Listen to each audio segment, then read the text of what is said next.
Hello, Dad. This is Jay Warren. This is the Dadhood Journey podcast, and today's topic is this: back to school boogies. Let's do it.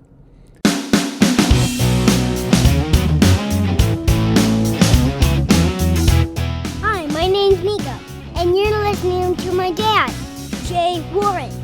This is the Dadhood Journey podcast. Thanks for listening. Pretty good. Now can we listen to it? Yep.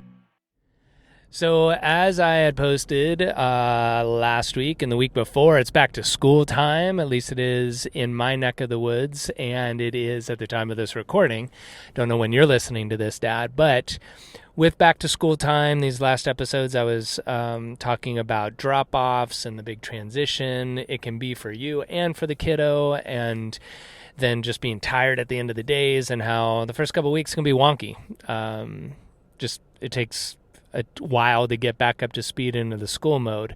But with back to school time also comes back to school boogies, which means kids get sick again. And that is going around rampant all over the place. I was just even this week, Nico started getting some stuffy nose stuff. We laid low on my day with him Wednesday, kind of headed it off. He's back and forth. He's definitely not sick, but he's not 100% well, so we're trying to keep him up to speed on that. But I was texting with a mom to arrange a play date with some of his friends this morning, and they're twins. One of them's down with a cold, and she texted like, the joys of starting back to school, you know? So with back to school time, it's just like anything in life, but this is the example our kids get, is back to school brings up a lot of sickness for a lot of reasons. The major ones are stress and exposure, and that's the name of the game, right? So one or the other doesn't necessitate or predict that your kid or even you is going to get sick, because that same thing is going to be true for you as well, Dad, with your immune system. Stress and exposure, in that going back to school is going to be a stressful time. There's a lot of energy going wrong. Patterns are changing. They might be getting up earlier than they're used to, so they're losing a little less sleep. They're way more active and overstimulated, so they might be missing afternoon naps or not sleeping as well at preschool, or bedtime's wonky because they're just revved. So they're depleting their energy stores in a sleep sense. But with all of that stress, it depletes your immune system. It gives your immune system a lot to work with. And so the immune system can be run down, and that's when colds get in, right? And then on the other side of things, as far as exposures, that's kind of the running joke, that preschool and school is like a human petri dish, that you send all these kids back together in a closed classroom, and they're just doing what kids do and slobbering and gushing and being messy all over the place and in close quarters. So your kid's going to be exposed to more. So if they have a strong immune system, doesn't matter how much they're exposed to, their immune system is going to be able to fight it off. So just because your kid goes to preschool doesn't mean, or school for that matter, doesn't mean they're going to get sick. But if they're exposed to a lot of things and their immune system is slightly depleted, or their immune system just really isn't up to snuff to handle that kind of exposure, they are going to get sick. And so yes, that's definitely part of life. Yes, it's absolutely a way that your kid's immune system is getting stronger. It's doing workouts by fighting colds and getting sick. It sucks absolutely for them, obviously, because they're miserable, and for you because you hate seeing them sick, and it throws a wrinkle in the plans and daycare and all that kind of stuff.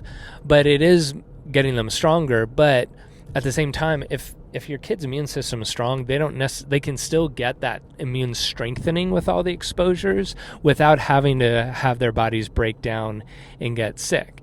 So with that being said, if it's back to school time for you and your kid does have that sniffle, does have that cough, does have the belly ache, does have the belly problems, however your kid gets sick, whether it's cough and sinuses like my kid, or if it's belly stuff, then, you got to go back to that kind of kids care, self-care, and help them strengthen up and get over it so they can get back into school.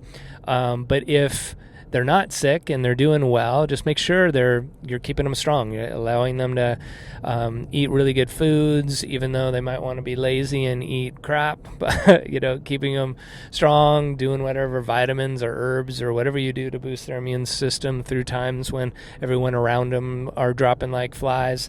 I talked about that in a previous episode about keeping your kids healthy and keeping them from getting sick.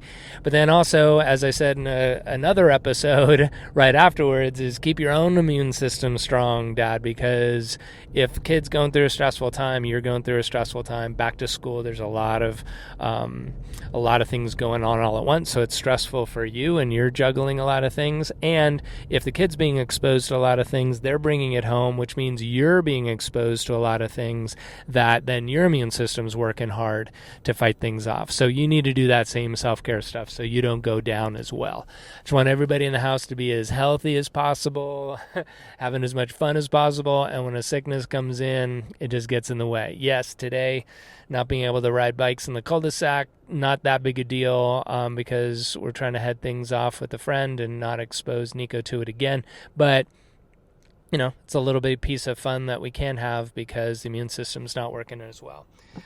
So keep your kids' immune system strong. It'll definitely serve you. Keep your own immune system strong. So if anybody else in the house goes down, you can stay up and ready and helping them get through it. And then you don't have to be sick and miss work and miss out on a bunch of stuff too. So hope that helps, guys. Until next time, make sure you take good care of yourself and take good care of your families in an immune system sense.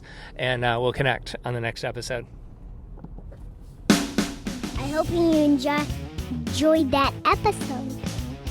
You can hang out with other dads in our Facebook group. Just go to Facebook, search for the Dadhood Journey, and apply to get in. See you there, and see you on the next episode. Thanks for listening. Bye. Perfect. There you go, Dan.